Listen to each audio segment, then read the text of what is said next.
Let's go. Come on. Ready for today. How about you? Is everybody ready? I know I'm ready today. Excited about today. Chat's already going on.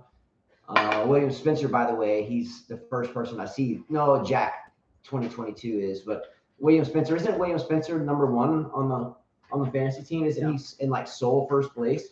Yeah.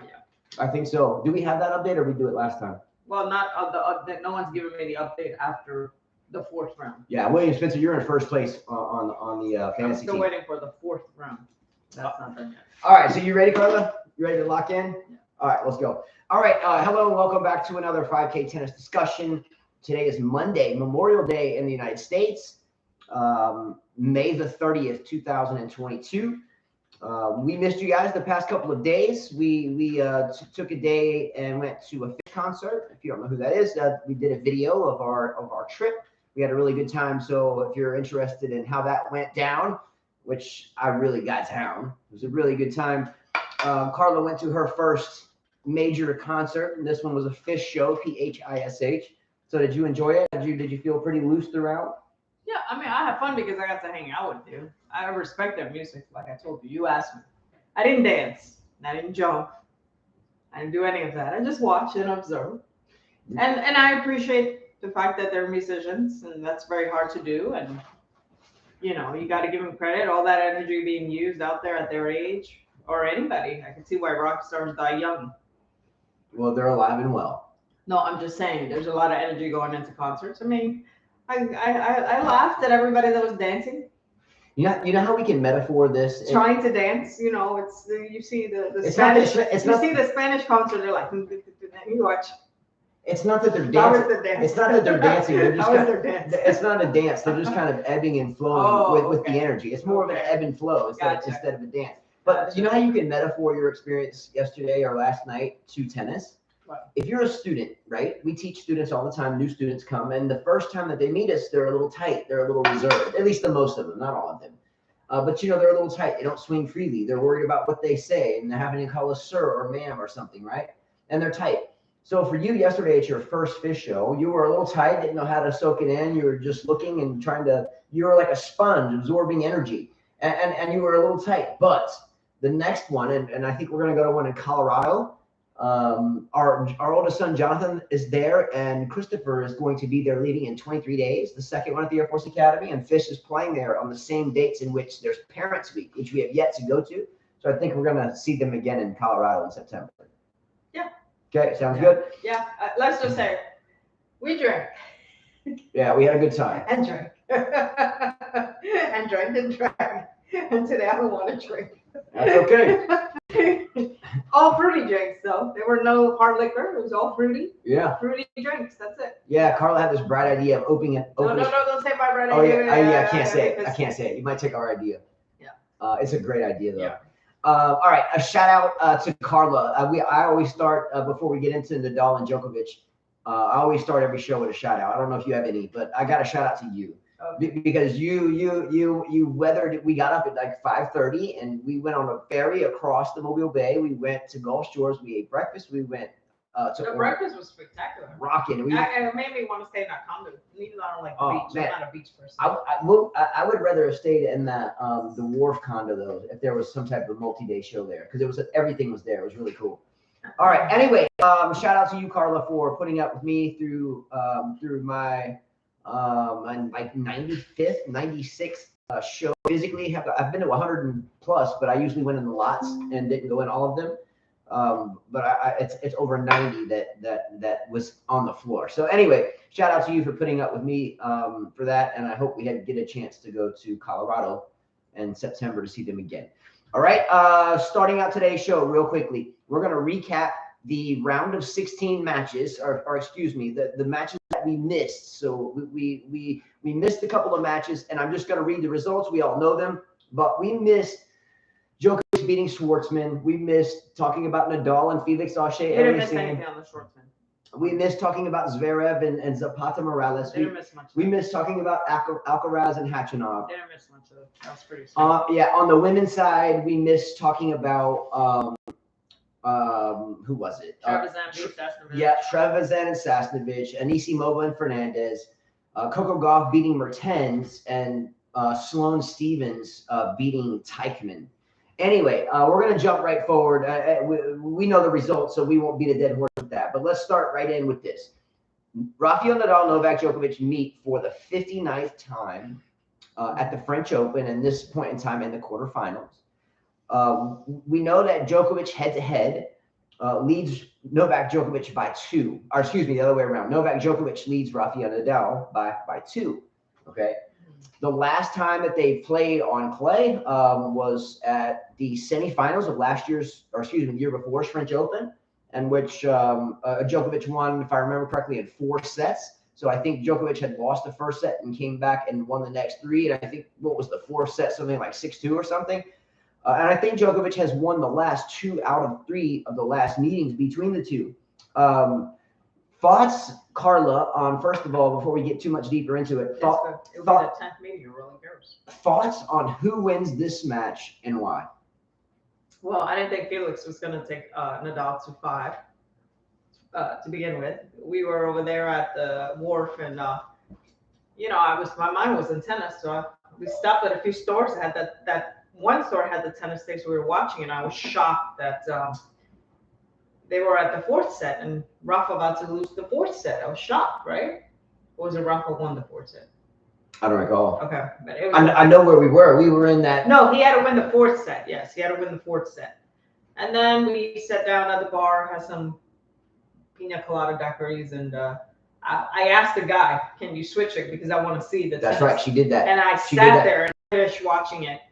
Yeah, picture this. We go in a sports bar, and the show's about to start, and we Carla goes, and there was TVs all over the wall. So she asked the gentleman, "Hey, can you put on the French Open?" And yeah, and we couldn't guess the channel, so he was all like searching the program. And he was nice enough to find it. Yeah, he was cool. He found it. We watched it. Yeah, and we also watched almost the entirety of the Alcaraz match as well. I was like fist pumping, and a crowd that probably has no idea about tennis, which makes me realize how lost Americans are with tennis. They have no, because we went to a restaurant too, and I asked for tennis too. Yeah. There was no tennis, and so no one knows about tennis. But I was fist pumping and all that. He was winning the points. Felix played well, played really, really well, really well. But I think Nadal's in trouble with Djokovic. He's in trouble just because he's not fresh. Djokovic cruised through the Hobbit pretty quickly, and the Hobbit. Yeah, the Hobbit. Schwartzman. The Argentinian Hobbit, yes. And I feel like Nadal should have gone into that match fresh, but then maybe because he played 3 out of 5, maybe it's an advantage. So who knows, right? We don't know. Maybe. Okay, so you're. My heart is with Nadal. Obviously, I want him to win. I think it'll be an epic match. I think that Nadal will fight, and Djokovic is going to fight to the end. But I think Djokovic will win in 4. Wow, I did not expect you to say that. But I'm going to be rooting for Nadal. But if Djokovic wins, I hope that he wins the tournament and not let's Casper the Ghost or Rune, which I'm not really impressed with. Or I'd rather see Djokovic win the tournament or Cilic than any of the other ones. Speaking of Cilic, you just mentioned that. You mentioned a moment ago that the sad part about American tennis is we had to, there was a French Open ladder round match on, right? And we had to hunt down the tennis coverage when there was like horse racing and reruns of whatever. But we were watching the Medvedev-Cilic match today, okay? And we were watching it first on the Tennis Channel, and then their, I guess, time slot for the match cut off. And so we lost the match there, and then it went to NBC. And on NBC, they went back and were showing Swiatek play Zhang. The end of that match, it had already concluded. We already knew that, and totally left out the Cilic-Medvedev match. And then they showed a little bit of the Cilic-Medvedev match, and then they cut it off for Judge Judy. Sad. Go figure. And that's American tennis. But crazy. I mean, I'm gonna be rooting for Nadal, of course. I mean, I'm not saying that it's gonna be easy. I don't think that he's an underdog. I just think that because we know of the injury, this is the first time ever Nadal goes in without a clay court tournament win. Which I don't think is a crazy big deal. He usually goes at least with 1. I mean, either this way. time he went with, and the fact that he's facing a very tough opponent in the quarterfinals sucks. I think very tough is the wrong vernacular. I think he faces like a goat-esque type of opponent. Like he faces a gnarly beast. Well, the only reason I say very tough is because that's his surface play. It's not, if there, I would say that if it was grass or Australian at a quarterfinal. I'm going to be rooting for Nadal, so we'll see. All right, let's look at a couple statistics real quickly. Time on court. We know that Nadal has had this nagging foot injury, or at least supposedly, right? He's been I guess proclaiming foot issues for a while, right? So he has a foot issue. Do you think that Novak Djokovic will attempt to run his butt off, especially early on in the match, laterally, left to right, drop shots, move him forward, then lob him, drop shots?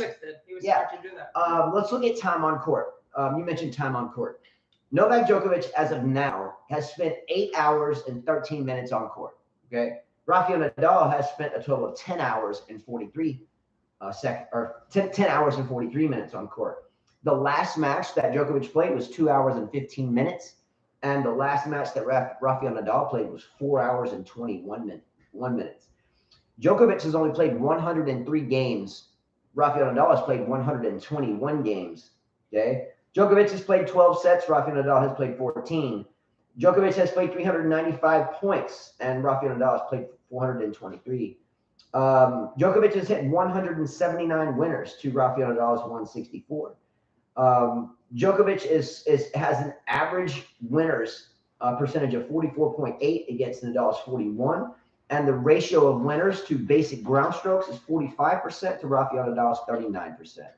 Sorry to bore you with statistics. And there's an old saying, at least when I went to University of South Alabama, we took statistics, and our professor, Dr. Gerald Williams, would always say, you can lie your ass off with statistics. If you can write something out of numbers and you can persuade someone to look at the numbers, even though you might be kind of haggling the numbers a bit. Anyway, these aren't haggled numbers. These are real numbers, right? Djokovic also, lest we not forget, has been the victim, and I mean victim, of isolation in Australia, kicked out of Australia, made to look like a criminal, throat hack at the New York Open because the ball lady that went duck and move and stick and duck the ball, and on and on and on and on. He doesn't just have a match to win. He has a battle that he must win. And he understands that. And I don't say he must win that. If he loses, I'm sure he gets to win Nadal getting another slam. But if there is a point in time right now where Novak Djokovic will fight to the brutal death, which, believe me, it's in the Serbian nature to do so, as the Serbian lady that sat you down at the bank and here when she heard that you had this Djokovic at one point in time, she was pouring tears to you. Yes. Okay. He will fight. And I don't know if Rafael Nadal, based upon the grueling match he just squeaked out against Felix, which, by the way, isn't it uncomfortable watching Nadal play type matches, especially when it's Felix playing Rafa? What am I talking about? Well, his Uncle Tony coaches Felix. So isn't that kind of odd? I mean, what is his Uncle Tony saying, Carl, at this point in time? He's got his nephew on the court that he's trained since the baby. He said that he was happy to see Nadal win. But didn't he say something along? He didn't watch. I don't think he watched, right? Didn't Tony Nadal say something to Felix like, "I will never coach you how to beat my nephew"? Something along those lines. Didn't you say something like that? Yeah, that's what it was said on. Yeah. So anyway, let's look at a couple more here.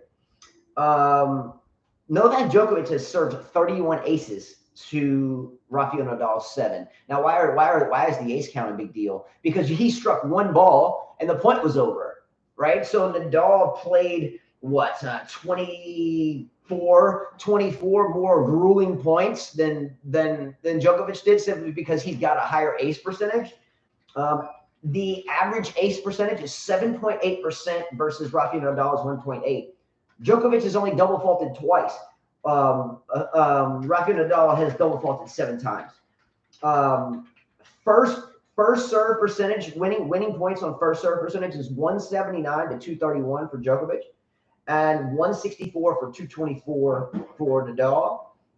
Anyway, the list can go on, but Djokovic, at least by the book, by the numbers, is statistically the betting favorite, and hence why Vegas odds out at something like minus 230. So in other words, if you want to win $100 on Novak Djokovic to win this match, you have to bet 230. How did Novak Djokovic go into the U.S. Open final against Medvedev? Was he also the clear favorite? You know, there's an omen to that. Because sometimes when you are the clear favorite, look at Swiatek. Swiatek today really, from what her fans say, shouldn't have won. Zhang got injured. We all said she's gonna win it. Well, most of us. I don't like her, but not because I don't like her. I don't know. There's something about her I just don't like. But sometimes when you're expected to win, you can be in trouble. I thought he was expected to win at the U.S. Open. Everybody said he would win. Until the throat hack. No, I'm talking about last year. Oh, yeah. There was no throat hack. Last year was... Misunderstood that. Yeah, last year was him. And only him that did that to himself. So I don't know. Going back to Felix, the whole Uncle Tony, I get it. It's your blood and stuff. But it's like if I'm coaching a student and my daughter, let's say, has another coach. They face each other. And I tell my student, I'm not telling you how to beat my daughter. I won't be there to support you. That's odd to me. It's weird. I wonder how Felix felt. I can't imagine how he felt. That's part of life. You got to figure it out. At the end of the day, it's one-on-one. There's nothing that you can say or do that's going to help him. Yeah, I don't get that. So you're coaching one of the most elite players in the world, Felix Auger.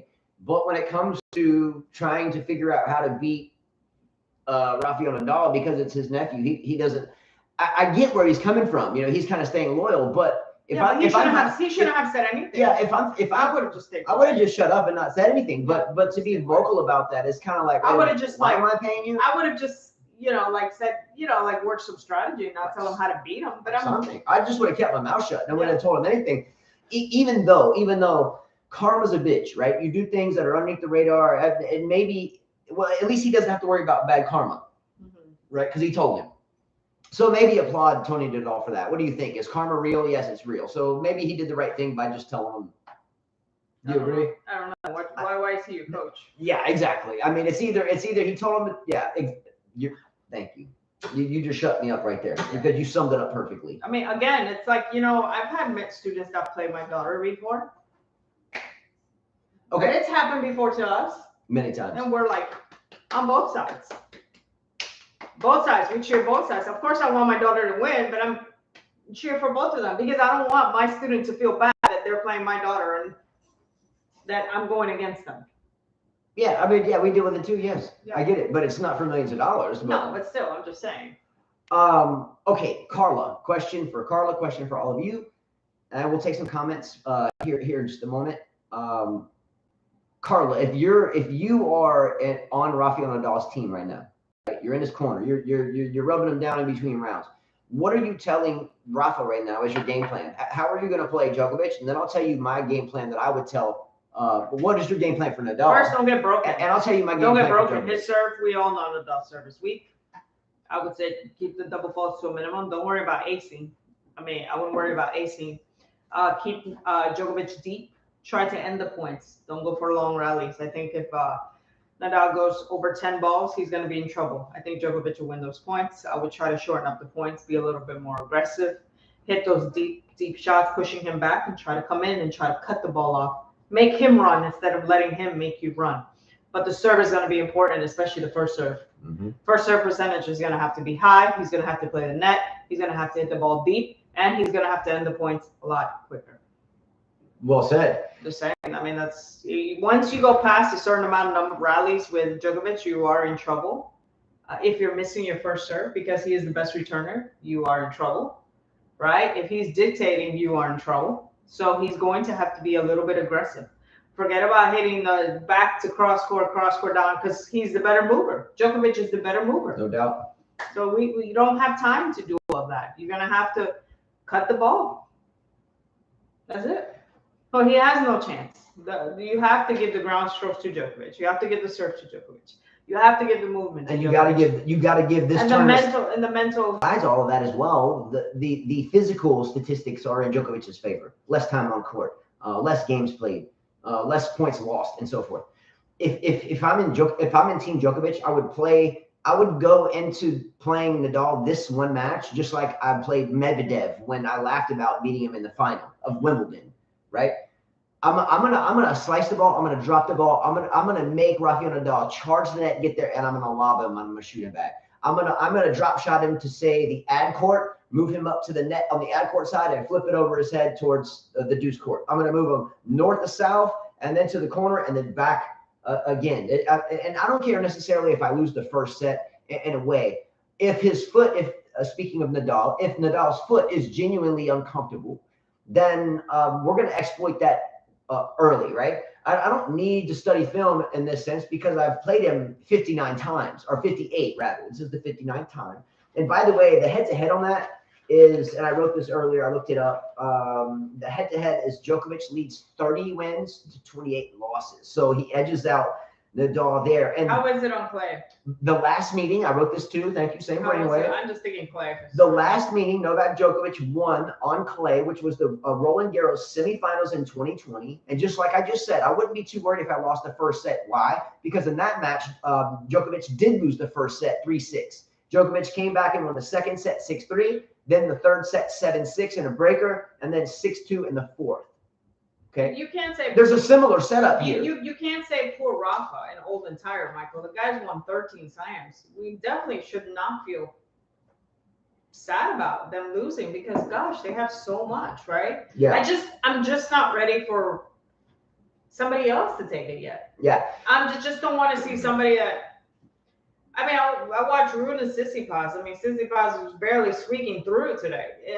This whole tournament, he was barely squeaking through. You know, finally got caught. He didn't. Yeah, he got caught. Finally got caught today. He got caught, right? By the way, if players like Nick Kyrgios and Sasha Zverev and Andre Rublev and Dominic Thiem, if those players about 5 years ago were new gen, this is the new gen, but yet we have now Rune, and we have who's the other 19-year-old? Then we got Coco Gauff. Who are these players? Is this? And then there was a next gen after those guys. Is this the next? What is it? Because the whole next gen thing that was so cheesy that we had to be sold Wolf tickets to watch and lap up that bullshit. Do you guys even remember the next gen stuff? It was so cheesy. But here we are with kids that are in that next generation that are now beating these guys, right? You understand what I'm saying? Mm-hmm. Zverev plays Alcaraz next. So you got the next gen Zverev, the linguini noodle, the puppy hater, the Ivan Lendl thrashing, even though he petted his abusive rev. Yes.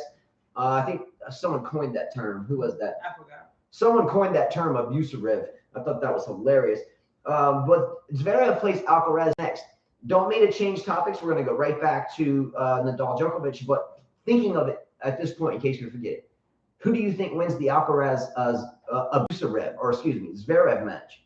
Technically, stroke-wise, energy-wise, would be Alcaraz, right? But I don't know. I'm just saying. And if you ask the majority of people who watch tennis, who are big fans, they'll say Alcaraz, of course. But I think Zverev might have a chance. I think Zverev could beat him. I actually think he could beat him. No one's really talking about him. Nobody really likes him. Everybody likes Alcaraz. I think he might surprise us. I have a bet with Michael Walker. Mm-hmm. And I think if Alcaraz... Not only that, I'm rooting so you don't lose $100 of ours. So do I lose the $100 if Alcaraz wins that match? Or is it no, if he wins the tournament? He had to make the quarterfinals. He is in the quarterfinals. That's the quarterfinals? Did you already lost? I don't know. We have to clarify that. But either if I lost, I lost. I'll pay you now. But I'm not sure how that bet went down. But nonetheless, I'll just tell me. I'll pay it right now while you're here because he's paid us $100 too. So if you won that bet, I thought it was whether he made the second week. Isn't that what it was? Isn't this the second? This would be the second week, so I would have lost that bet. If that's the case, and we'll go back and look, but I'm pretty sure. Yeah, he doesn't. I agree. This guy Zverev definitely does not want to lose to him. Tsitsipas lost to a kid today, and that's embarrassing enough. I don't think Zverev wants to follow down that route, to lose to Alcaraz. That's a great comment. This guy for sure. 1,000. That's a 1,000%. I think that I don't like Zverev. I do like Alcaraz, but I would like to see a fight here. I would like to see this guy finally fight. Hello, wake up. If Zverev doesn't double fault 300 times and his serve is working, I think you're going to see some tight sets like 7-5, 6-4, 7-6, and so forth. And I think Zverev comes out on top. But Alcaraz is hot, right? Mm-hmm. He's hot. He's smoking hot. I still think Zverev at this point is, even though he's not my favorite player, I think he's a little bit better player. I feel like Alcaraz could have been out a long time ago. He should have been out. Mm-hmm. Should have been out. So shoulda, coulda, woulda, but yes. And I'm gonna go for Sasha on this one. Yeah, I think I'll go for Sasha. Yeah, and look, I love the little man. I don't think Alcaraz is gonna win the whole thing. And the reason why I don't want him to win the whole thing is just to prove all you guys wrong. Really? Yeah. Who are you trying to prove wrong? Because a lot of these guys who play tennis or started playing tennis think they know tennis.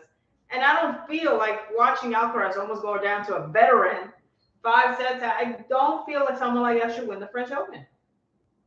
And that's why I say if Djokovic beats Nadal, I will be rooting for Djokovic to get his next slam.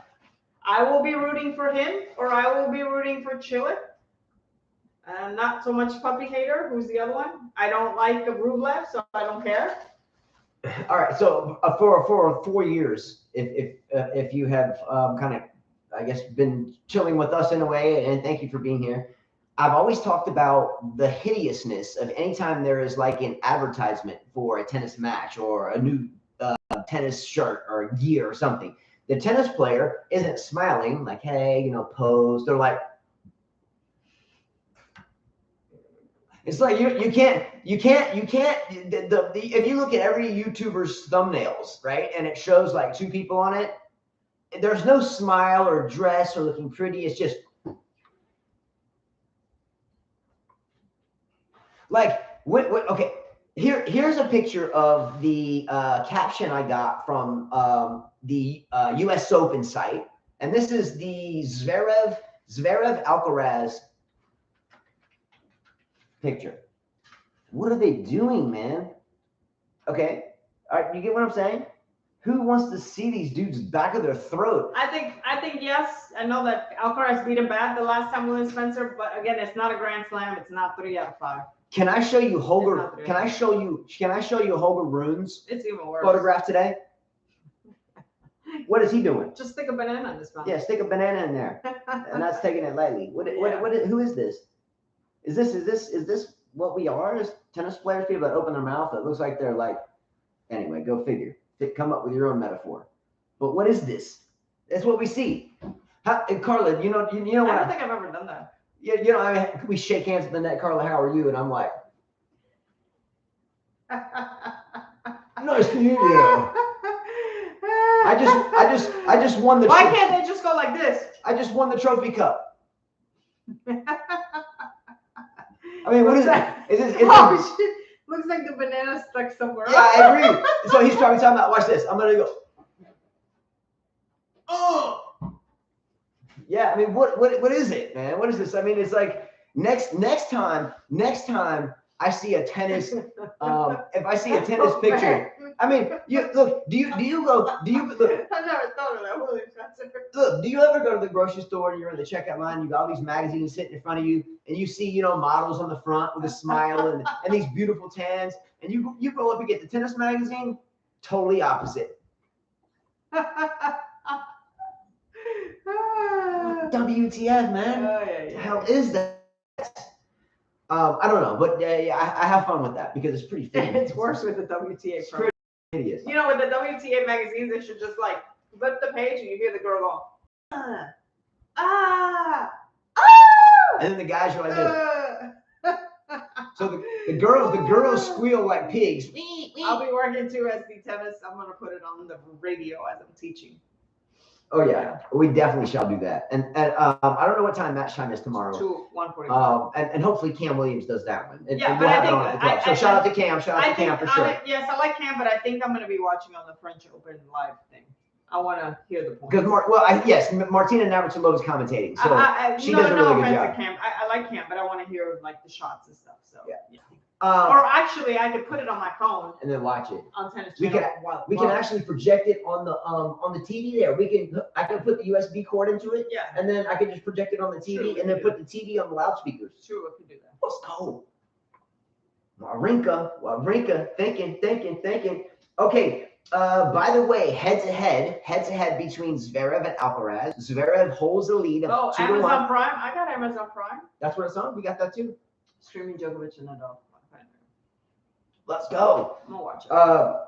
Zverev holds, or as someone has coined this name, Abusarev. Abusarev holds a 2-1 head-to-head advantage over Alcaraz, right? If Alcaraz wins this match, how deflating is it to Zverev, given the fact that he was the next gen, but now someone 5 years his younger, or maybe 6. Zverev is what, 25, and he's 19, depending on birth date. I'm guessing it's 5-6 years. But is that a significant deflation, like a flat tire from a roofing nail in your car, which pisses you off when you're going to work? Is that deflating for Zverev? Yeah, it is. Damn right. He doesn't want that to happen. Damn right. Okay. Who do you like in the match? Who do you think wins it? Straight up, Alcaraz or Zverev? No, I'm going to say Zverev in 4. Who do you like in the Djokovic Nadal match? Hands down. Who do you got? I like Nadal. So I'm going to just be like, not realistic. Nadal in 5. Look, believe it or not, I'm going to go with Djokovic in straight sets. Yeah, well, I'm going to go Djokovic straight sets. I think it's going to be maybe 7-6, 6-4, 6-2. I say Djokovic wins in straight sets. And not because, I don't hate on Nadal. I don't at all. I mean, he's a gladiator. He's proved his worth. But Djokovic is I can tell you what, he's got some controlled battalion groups in his head. And those battalion groups are about to set loose on the Spanish Armada. So I would be careful with trying to even think about betting on Nadal. But hey, what do you know? I think I just lost a bet to Michael Walker for $100. Anyway, I'm going to take Djokovic on that one, and I would actually bet on that. I wouldn't bet on 3 straight sets, but I'd bet on a Djokovic win. There's just too many miles on Nadal's feet, too many injuries. The foot's been a problem all year. Felix took him on the court for, 4 or 5 hours, drop shot lob, drop shot lob, drop shot lob. That should be a song called Drop Shot Lob, Drop Shot Lob. What you going to do? I got that drop shot lob. That should be a song, right?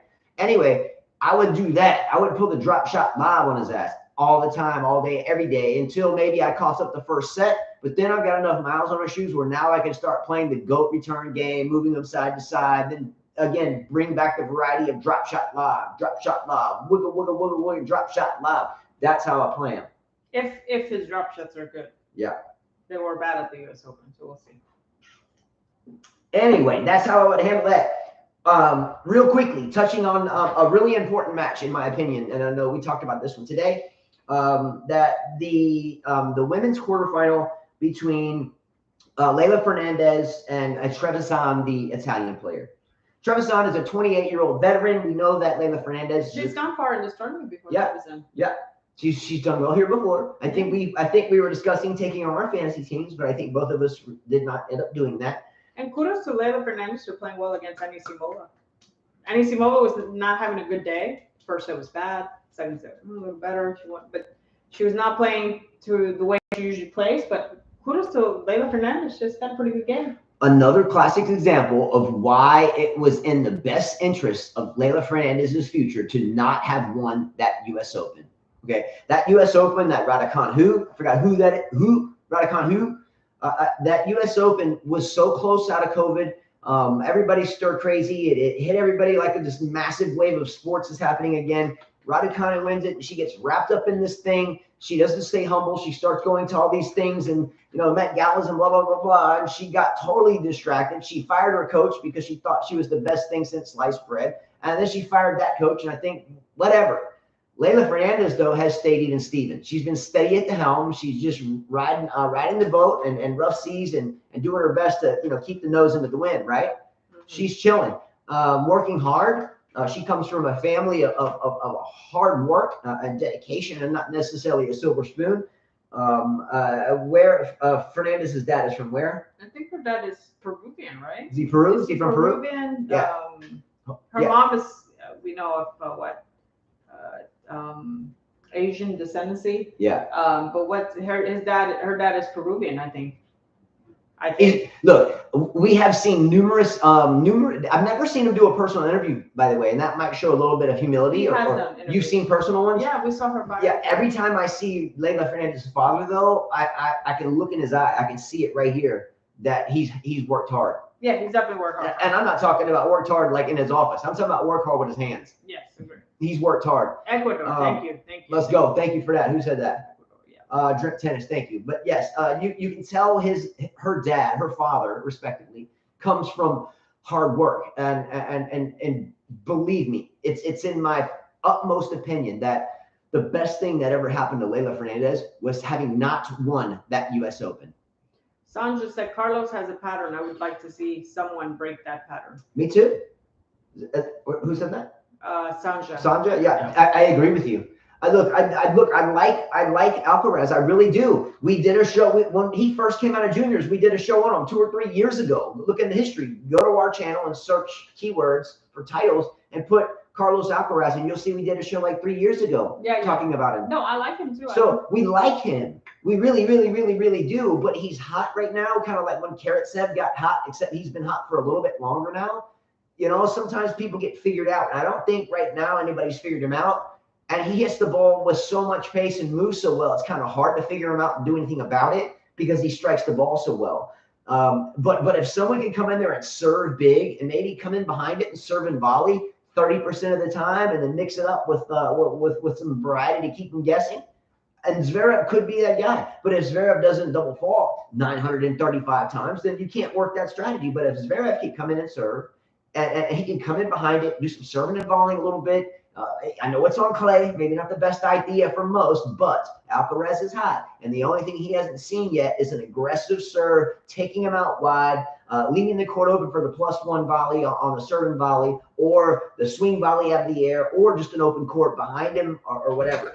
Zverev has the tools to do it, and I think he will do it. But if his serve lets him down, then Alcaraz will win. Drum Tennis says, why do we always see Coco and Leylah playing doubles? Is it for financial reasons or more training? I think more training. The more doubles you play, the more matches you get under your belt, especially at their young age. They have the energy for it. The more experience they're getting. Yeah, I disagree with both. I think it's for advertising. Whatever brands they're wearing is why. They play doubles? Who? Coco, that's the reason why they're playing doubles? No, I don't know. It was an assumption. You asked me why do they play doubles? Not together, separate. Oh, separately? Yeah. Probably still for the same thing. What? For sponsorship. I think they play it for experience. A lot of times people play. But the sole reason. Why do I look sad, Carter? I'm not. I said this earlier. Carteri, I said this earlier, right before the show started. See, Carteri knows you. Yeah. I'm tired. I'm sad. Yeah, Carteri's been OG for a long time. I'm not sad. California guy. I'm very tired. We partied last night and I drank way too much. No. I would say you've been really tired really quiet since like 10 o'clock last night. I'm tired. It's called being tired. Well, I was like raging at the fish show. Okay, but I'm not a huge fish fan. But you sat down at like 9:30. I'm not a huge fish fan. Okay, it's like if I take you to go watch some of the music I listen to. I would get wrapped up in it. No, you wouldn't. Oh, I would get wrapped up in it. No, you wouldn't. Man, music sets my soul free. I am very definitely tired. I don't drink a lot, and I've had daiquiri, margarita, daiquiri since the morning till nighttime. It wasn't the morning. My first drink was a mimosa. That was at like 10 o'clock in the morning. Yeah, I know, like 9 something, and then had daiquiri. Well, I had a big ass pina colada daiquiri. She's then we go eat lunch. I got like another I don't know what it was. It was really good margarita. Then go to the bar. Another margarita. Then another daiquiri. No. Then another daiquiri. She's making it sound like it's right after the other. We went to the fish. Believe me. We got up at like what 0530, 0600, and we took the ferry across the Mobile Bay. I'm tired. And look, if you haven't seen the video, please, by all means, after we get done with this, we got a lot to go. But go to our page and look under playlist for our trip to the Fish concert, PHISH, and you'll see the whole thing. But we went to a restaurant at like 9. She had a mimosa, whatever. Okay, we haven't done anything in 13 years. It's not a big deal. I'm not saying to big deal. I'm not used to that. So then we went shopping for you a bathing suit, which we could never find because if you ever go bathing suit shopping, walked around. That's tiring. Window shopping is tiring. Well, okay. Anyway, and it was raining, and then it was a great time. I'm not saying it wasn't. I'm just like the drinks you're talking about weren't back to back to back. It was like throughout 9 a.m., 11 a.m., 12 a.m., 8 at night. I didn't know, babe. Come on, you were even like relax, baby, relax. And they even put like extra shots in it. Like, chill, they even put extra shots in it, and I'm like, I'm sipping on the pina colada. It's so good. And I was like, chill, man. Yeah, exactly. I feel it today. It's like slow your roll. Mm-hmm. All right. I'm taking as much as I hate to say it, oh man, I can't even be able to say this. I want Zverev to win, and I don't like Zverev. Am I bad for saying that? Am I No, wrong? I want him to win too. I don't like the guy at all, and that means if I pick out if I don't pick Alcaraz, that means that I must hate Alcaraz. No, it's not the case. I like Alcaraz, but at 19, I think he's just in one of those. He's super hot, and then maybe he won't be, and not for a while. I don't know. Borna Coric, by the way, I never started out this hot, but Borna Coric was someone that I felt that was in this same type of linear direction of being great, and he got injured or whatever. But I see a lot of Borna Coric, but not quite as good as Alcaraz. But can he finally get knocked off? In other words, can his hot streak kind of flatten and then rebound from that? The hard part about individual sports is you ebb and flow, right? We're just hating on teams. No, I'm not hating on teams. We're not hating on teams. I just want to prove I got 5 kids and 3 of them are teenagers. I want to prove you guys wrong. Yeah, so I'm being a bad guy. Yes, like the angel and the devil. Right now, I'm being the devil. So yeah. Yeah, we have teenagers, children. We have 5 kids, and half of them are teenagers. So no, it's not that. It's just no. He said, Gregor, you missed it. Justin said that Djokovic would win in 3. Yeah, I picked Djokovic to win in straight sets. Mm-hmm. Yeah, and I said that I think Djokovic would win in 4, but my heart, I'll go with Nadal 5. Squashing the Leylah Fernandez topic that I brought up. Leylah Fernandez dismissed Amanda Anisimova, which Carla likes a lot. Yeah, I like both of them. Amanda Anisimova has a heartwarming story. She lost her father, and she's been through a lot. And she was promising and had kind of a down tick because of that, understandably so.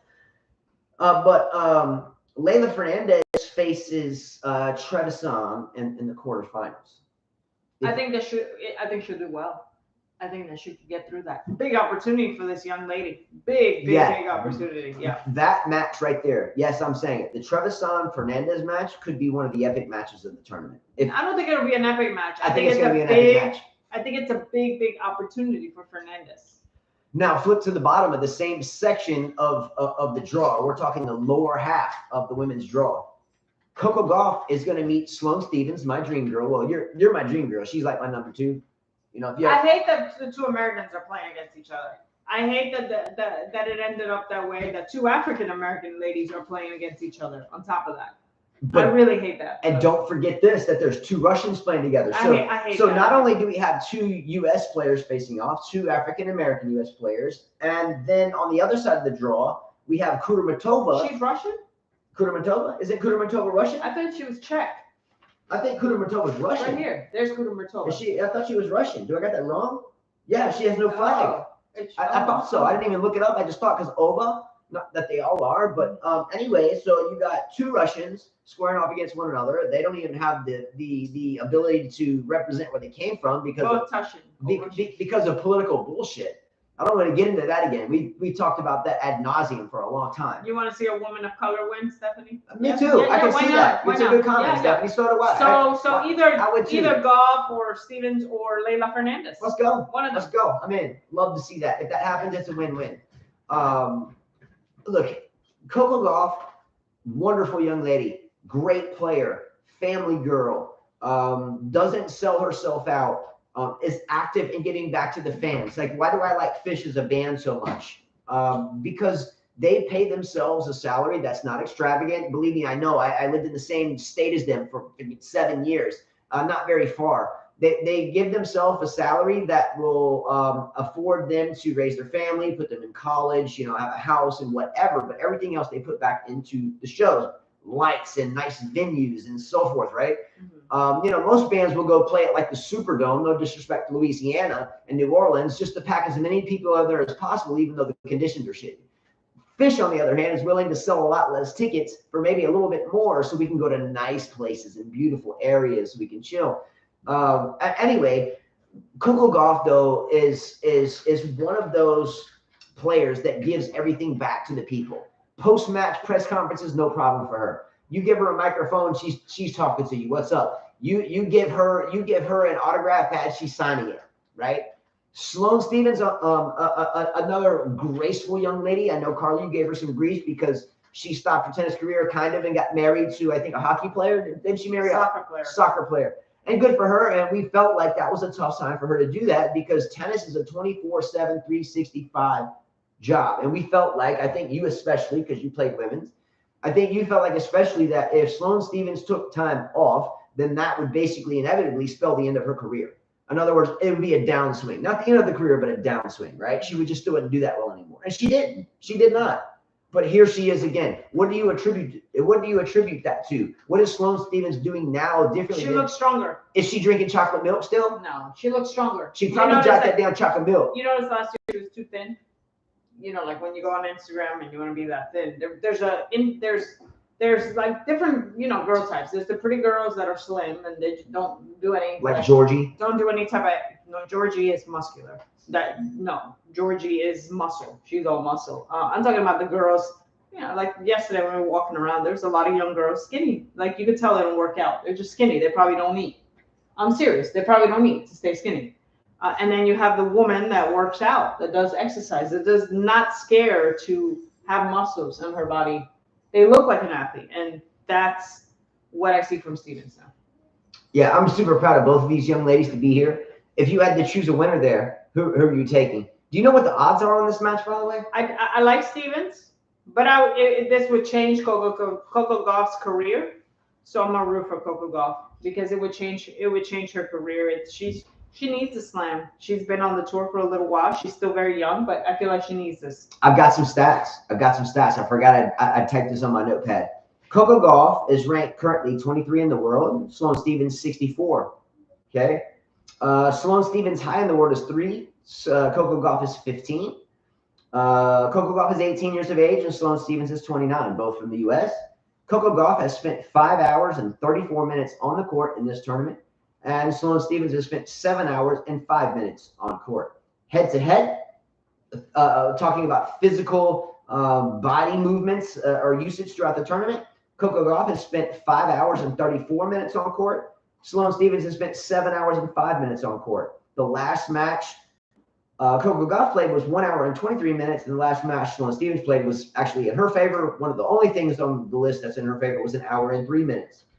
Coco Gauff has only played 73 games in total. Sloane Stephens has played 84. Coco Gauff has only played 8 total sets, and Sloane Stephens has played 10.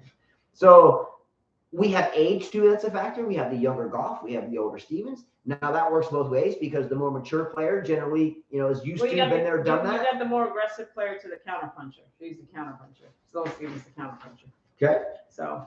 That was a good topic. So real quick, let's just get the women's and let's go back to Djokovic and Nadal. Spionski says Zverev better bring his A game. Thinks he's kind of sick of all the talk about Carlos this, Carlos that, swoon by the media. I hope that motivates him. Yeah, that's well said. Again, as much as I think I'm speaking for we're not big Zverev fans. I'm not. But we hope Zverev wins. I would hate for him to feel like Tsitsipas. Tsitsipas should beat Rune today. I mean. Look, if Zverev loses the match, it makes the ATP and the USTA, it makes the ITF, it makes all the people that dreamt up this next gen thing, it makes them look stupid. Mm-hmm. Because there was no next gen. They all got thrashed, and now there's a whole other generation that's thrashing them. Yep. And makes them look really stupid. Okay, let's talk real briefly about Swiatek playing Jessica Pegula. Now, why am I bringing this up? First of all, I definitely think Swiatek beats her relatively easily. 3-4. 3-3 maybe. Pegula. So Swiatek and Pegula. So Swiatek, twice she's been tested. Twice by players we didn't think she would be tested. So who knows? Because she went in there with beating everybody real quick, and and all of a sudden, shoulda, coulda, woulda though. Didn't happen. You don't know, Justin. Don't forget that Pegula is a billionaire. I know that she's not herself in terms of like look up her name and see her money, but the Pegula family owns the Buffalo Bills. That's an NFL football team as well. Jessica Pegula has some skincare products. I think I wrote it down. Ready 24. She has a skincare products line, and also she is in the restaurant business. She has like a food truck enterprise that wraps somehow ice hockey into it. I don't know. This is Wikipedia. You can look at it there. But why do I bring up she's a billionaire? Because most kids that have billionaire parents, they're lazy as shit. They just sit on the couch, play video games, and ask their mom for their Amex Black card. She's out there battling. So I will give her a big standing ovation for that, because most rich kids, they suck, or they don't even have a chance to say they suck because they're just like doing nothing, right? Yeah. So here she is doing big things. Technically, Swiatek is supposed to beat her, because I told you in the car, I don't feel like Pegula is a top 10 player. I don't. I just top 20, yeah. Top 10, no. I don't feel like she is, but you never know what can happen, especially at the French Open. So unpredictable in the women's game. Is she half Japanese? I don't know if Pegula is half Japanese. It's a great question. I don't know. No, I don't think so. She's American born. She's born in the United States, so I don't know. Yeah, her father or family owns the Buffalo Bills. To own an NFL team, it's a billionaire type thing. Anyway, Pegula is 28 years of age. Swiatek is 20. They are 1-1 in terms of head-to-head meeting. Swiatek winning the last one, and that was on a hard court at the Miami Open. The second one, her mom is born in Korea. Korea. There you go. Her mom. Close Korea. though. Close. Yeah. Close. Yeah. Same area of the country. That was a good thing. That is Caucasian. So there you go. Swiatek at some point will lose. It's just a matter of time. No one ever ends up, perfect. It doesn't happen. But I don't think she loses here. I think Swiatek rolls on through Pegula. I wouldn't bet on it, because Pegula, again, she'll catch you by surprise. She can come out and she can whack the ball and she can add some variety. She can catch you by surprise. I wouldn't bet on it. Swiatek is supposed to win this, so there is no excuse. Supposedly she's the best, right? So we'll see. Yeah. Now, South Korea. Now, a little while ago, you told me that someone had a lot of expectations to win, and usually they don't win because of that. Who are you talking about? Djokovic. No. A minute ago, you were saying everybody wants this person to win, and they're expected to win. And usually when that happens, they never do. You remember who you were saying? I was talking about Swiatek. Okay, I don't know, maybe so. But whatever play, I don't think you were talking about Swiatek, because we were back in men's tennis in the earlier segments. Well, I said Djokovic, everybody expected him to win. Not this tournament. No, the U.S. Open. No, I'm talking about this tournament. Everybody, you were talking about some player expected to win, and because of that, they probably. I was talking about Djokovic. Because everybody thinks he's going to beat Nadal, right? I don't know. I think you got twisted on that one. I don't know. We need to go back and rewind. I don't know. It's all right. We'll figure it out. Okay. The Holger Rune and Casper Ruud match. Okay. Holger Rune is 19 years old. Casper Ruud is 23 years old. And by the way, today, Carl and I were watching a tennis channel match. I forget which one it was. And Tony Nadal was on a interview with Tony Nadal. So Tony Nadal was on an interview with one of the Tennis Channel analysts, right? Mm-hmm. And they walked Tony. Justin, can you chill, buddy? He's not doing it. It's the dog. Oh yeah, watch the dog. So one of the analysts was walking around with Tony Nadal, and they were walking up and down the courts, and there was a girl he was feeding balls to, hand tossing, getting her moving. It's nice to see Tony Nadal hand tossing to some of the best players in the world. Right. It was a 15-year-old girl from Norway. Who is this? Charlotte Ruud. Charlotte Ruud is the 15-year-old sister of Casper Ruud, the 23-year-old Norwegian that is about to face off against the 19-year-old from Denmark, Holger Rune. Okay. Now, by the way, Holger Rune started last year like ranked 500 in the world, jumped up to in the hundreds, and all this stuff, boom, pops up to 31 in the world prior to this tournament beginning. And I can assure you, he's going to move up to like around the top 20 after this tournament, whether he wins or loses. Okay, maybe top 25, top 20. I'm guessing so. But if he wins this, wow. Tsitsipas, Stefanos, Sitsy ass. Stefanos lost to Holger Rune. Now, we were just talking about what happens if Carlos Alcaraz beats Zverev next gen, getting beat by the next gen. Now, what happens if Holger Rune, the next gen, beats Casper Ruud, who was previously before one of the next gen? And that means the next gen sucks. We said it all along. I don't like Casper Ruud. We lost hundreds of subscribers dissing all these people. I don't like that. And here we are. And I want him to lose just because you said he would make the final. So, okay. Yeah. By the way, Casper Ruud is 3-0 against Holger Rune lifetime. Rune. Sounds the same. No, but according to Wozniacki, she says it like Rune is like a different way. Like we don't say it right. Do you think this is going to be one of those things where they change the last name on us again? So we pronounce it Rune for like 5 years, even the tennis. No, it's not Rune though. It's like Rune. It's like Rune. She said it because she's a bit. I don't know, but I can't say it. Okay, so for the first 5 years. Somebody said it's oon, so I don't know. So for the last 5 yeyears, or for the first 5 years of Garbine Muguruza's career, we all said Muguruza. The commentators, the Remember, players. my name is not Carla. It's Carla. Carla. That's your name? Do you think I've ever called Carla Carla? It's Carla.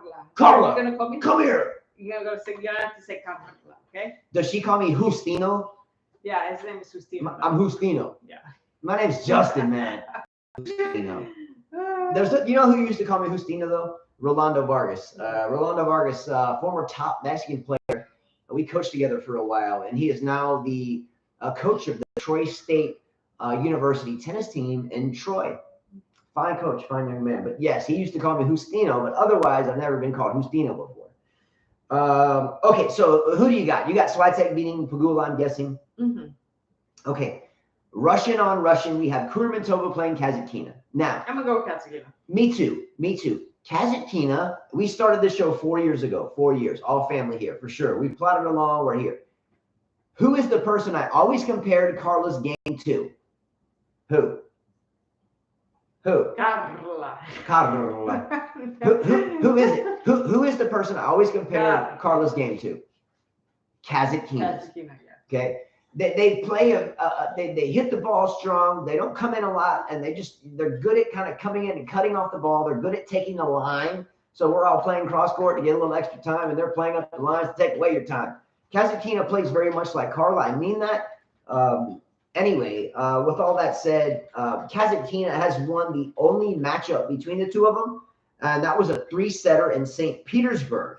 And check out the set scores of this match. Kasatkina lost the first set 1-6. She won the second one 6-1 and the third 6-2. Okay. I do like Kasatkina in the match. I do think though that Kudermetova has equally as amount of chance of winning. Mm-hmm. Kasatkina, I just favor because she reminds me of you. Okay, thank you. That's all I'm saying. Don't bet on. What is Alcaraz generation called? Next, Jen. The X gen. Yeah. The generation after the other two generations that failed. Something like that. Okay. Hey, Justin. So Rublev. Let's talk about Rublev for a moment. Yannick Sinner retired today. Rublev moves forward, and Rublev will face Marin Cilic, correct? Are you excited about that match at all? And if so, or if not, who do you want to win based upon the Rublev and Cilic? Oh, I'll pick Cilic. Me too. I'm going with Cilic. I don't like either one of them, but I'd rather see Cilic win. So. And why would you rather see Cilic win? Because he won a slam, and he's got more of a decent game than Rublev, and he doesn't grunt as loud. But Cilic whines like a little girl. Yeah, but you got Rublev that He's goes, oh, and wait a minute. Cilic, when he lost to Federer at the Wimbledon final, he cried. He cried. He was like, win. Yeah. I think Roger Federer cried a few times too. Like, yeah. SD Tennis says, I called Justin coach. I got a lesson lined up tomorrow afternoon. I get to play with him tomorrow? A replay of my last lesson. Let's go. I didn't know that. Yes. Seriously, you set me up with that? Let's go, Robert. Let's go. I didn't know I was going to play tomorrow. So Robert asked for you, not for me. So let's go. This is great, bro. Seriously, because Carla and I were talking about this the other day. Carla, especially in the mornings, has to teach because I'm pulling weeds and doing all the courts. And the other day I had an opportunity to actually do a lesson with Mary Michael because usually I'm doing all the courts until like noon and just drenched in sweat.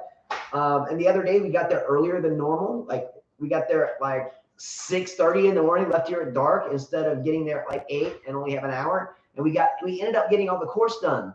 We got all the courts done, the weeds pulled and groomed and whatever. And we still had a few minutes to spare. And then Mary Michael came. And then I had an opportunity to actually play in the morning. I felt so great. So thanks for the request because now I get to play and she can pull the damn weeds. His is at 4:30. What weeds am I pulling at 4:30? Like, just kidding. I can't wait though. I can't wait. Like really. Remind me to conserve my energy earlier because he's getting better. Yeah. Okay. Back to Novak Djokovic and Rafael Nadal. Okay. And I say if Rafael Nadal wins the match, okay, does he have any energy left? And this goes for Nadal too. Who's the next player? Or excuse me, Djokovic too. Who's the next player for them? I'll tell you. If Djokovic or Nadal win, they will play the winner of Zverev and Alcaraz. Well, they better hope Zverev wins. Let me. They better hope Zverev wins because they'll have to use less energy with Zverev. With Alcaraz, they're going to have to use more energy because he hits everything back as well. Here's the question, though. After the Novak Djokovic and Rafael Nadal battle, and you know it's going to be a battle. If it's not a battle, someone got hurt, someone went away, someone retires, even though I doubt either one of them retires. Justin, chill, bro. If there is any energy left in the tank after this match, if it's an epic match, and they always are, almost always, does Djokovic or Nadal have enough energy left in the tank to take on Zverev or Alcaraz in 5 sets? If they have 2 days off, yeah, why not? You think Are that's enough? they off? Yeah, come on, man. Come on. Are you telling me that? Come on. Yeah, it all depends what happens in this match, right? We don't know what's going to happen. Yeah. It all depends how it ends. Is it 4 sets? Is it 3 sets? Is it 5 sets? Does Zverev and Alcaraz go to 5 sets? You know, I mean, it all depends on that. Believe me, Alcaraz will feel the pressure. Will feel the pressure facing one of them. Will, I repeat. Will, 3 out of 5. Mm-hmm. This is not Vignolas. Pata Morales. Who let it go, you know. Or Ramos Vignolas. Yeah, they're a different animal. So, yeah, no. It's like a bobcat. See, they have 2 days off after. They'll be fine. It's like a bobcat versus a grizzly bear, or a Siberian tiger versus a little cat. I had a good thing to say, and I just forgot it because my mind was flipped out. Anyway, I'll come back to it. Do I remember? I don't think so. All right. By the way, Djokovic, again, I mentioned this before, won the last meeting at this tournament, even though it was the semifinal, and Djokovic won 3-6, lost the first set, put some miles on his shoes, and then 6-3, 7-6, 6-2. Again, here's the thing. I would rather see not a battle. I would rather see Rafael Nadal win decisively or Novak Djokovic win decisively. But if it's a 5-set, 6-hour match between either one of them and they go into a match against Zverev or Alcaraz, it's not in their favor. I think they'll be fine, Justin. If it's 2 days, they'll be fine. They are GOATs for a reason. Can you poll question something for me? I'll make it simple. We're going to put a poll question up. Answer the poll question. We'll read out a percentage. Okay, how do I word this? Let's put here, is the match between Nadal and Djokovic going to get more views than the French Open final? Yes or no? I think it's a no-brainer. So what does that tell you? I think a lot of us are going to hang up the French Open, at least on the men's side, tomorrow. Do you understand what I'm saying? Whoever wins that match, great for them. I already know, unless, again, and if Djokovic and Nadal isn't a 5-set epic 6-hour battle, then whoever wins that match will win the tournament. But if it is a 5 or 6 hour brutal battle at 34 or 35 years of age, then they would have to go in super tired against Zverev or Alcaraz, and then play either Rune and Rublev and Cilic. And by the way, Casper Ruud, shout out to him, because he is the first Norwegian man ever to have made the quarterfinals of the French Open. So he's on the history map. Let's go. Yeah, I wouldn't watch it. I mean, unless Djokovic or Nadal playing in the final. Okay, let me ask you some hypothetical questions, Carla. If Rafael Nadal plays Casper Ruud in the final, are you really interested? No. Like, are you like, oh my God, he might lose? No. If Novak Djokovic plays Marin Cilic in the final, are you worried? No. That's what I'm saying. We have to look at these things, and that's what the French Open or Roland Garros should have thought about, because they're costing themselves money. They're the ones losing tens of millions, if not hundreds of $1 million in endorsement deals because of having this match and the quarterfinal. So again, I would rather get yelled at by the population, the masses of tennis fans about, hey, they should be on the same side of the draw because of the ranking, and we know it's manipulated because you put them on separate sides of the draw. I'd rather deal with that than have to deal with these two playing in the quarterfinal of what could be very well their last match that they ever play against one another. This is the 59th time. We don't know if there'll be a 60th time. And to put them in the quarterfinal here is pretty stupid because it ruins everything. It's the final tomorrow. And then everything else after that is an exhibition, and no one else cares. Drumtown says, if Iga does not win Roland Garros, does their WTA expectations changes? I thought No. I don't think so. I thought it was possible for anybody to win it. Honestly, I mean, I thought that she could lose. Yeah. Just because it's the French Open and it's women's tennis. So, yeah. Yeah. And look, I don't think there's an expectation loss if she loses. No one can be perfect. Has anyone in tennis history that's been one of the best, right? Has anyone ever never lost a match? I mean, Muhammad Ali got beaten. Joe Louis got beaten. Mike Tyson got beaten. Buster Douglas beat him. But everyone loses. Floyd Mayweather didn't lose, but that's an exception. But everyone loses, and Swiatek ultimately will get beaten. And now remember, we all talk about her win streak. Was it 32 matches now? Martina Navratilova has done twice that. Who are some other players that went twice that? Navratilova had won like 70 matches in a row. Martina Navratilova, Steffi Graf. Yeah, so I mean, if you're younger, you may not remember that, but Steffi Graf doubled this. I mean, excuse me, Steffi Graf, but Martina Navratilova doubled it, and Steffi Graf almost doubled it, as I remember. I know Martina did. I'm not sure quite. And then Justine Henin beat it. So there's a lot of women's players that have been equally as dominant for a lot longer. So anyway, that's it there. Okay, so. Hey Ryan, what's going on, buddy? What's up, Ryan Mason, bro?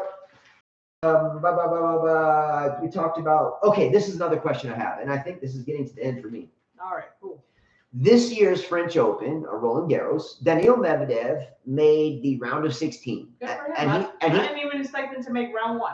Yeah, and he lost to Marin Cilic. Surprisingly, because they play so much the same, and Medvedev's younger, I thought Medvedev would win that. But anyway, do you consider, if you're Medvedev's coach, like if you're Daniil Medvedev's coach, do you think that this clay court season or this Roland Garros was successful because you made it to the round of 16? Yeah. Even though he almost never gets out of the first round on this surface? For him, surface? it was successful, yes. And that's a good poll question. Do you think that this year's Roland Garros was successful from a coaching standpoint from his coaching staff? Yeah. I say it is. You know, you made the round of 16. You're right on the cusp of first and second week. And first round losses and second round losses are relatively common. For you, I think it's a success. I do not think Medvedev ever wins a clay court title. That's okay. But that's okay. I do think that Medvedev has a chance to win the U.S. Open, though, if he can still find a way to get to the net and work on his volleys in his short game. Because he doesn't have a lot of variety. But if you get him hitting big ground strokes from 27 feet behind the baseline and they're landing on the spots, it's hard to deal with them. But when someone like Djokovic or Nadal or even a lot of these younger players that are coming up, Alcaraz and blah, blah, blah, blah, they have variety. If he's standing 27 feet on the baseline, he's going to drop shot them. They're going to bring him up. And then when he gets there, he's all tired and going to lob him. And anyway. He's doing fine. He's doing fine. Yeah, he played quarterfinals last year, I remember. He's doing fine with play. All right. That's all I got. All right. I think that's all I got. Let's see some chicken wings. So tomorrow, we will see you. We got to teach all day until like what time? SD tennis is your last one. So 4:30 to 5:30. There you go. So that means we pick up balls, get done, get in the car, probably 6:15. Drive back home, get here at 7:15, shower, eat, whatever. It will probably be somewhere in between 9 o'clock Central Time, and 10 o'clock Central Time tomorrow night. And Wednesday will be worse. Yeah, and then we have longer day Wednesday, but we cannot miss doing a show on the day that Djokovic and Nadal play. I mean, geez, I want Djokovic to win. She wants Nadal to win. We're going to be battling it out. So tomorrow night's show is going to be electric. I can't wait for it. All right. Adios. Let's go, Novak. Let's go, bro. Come on.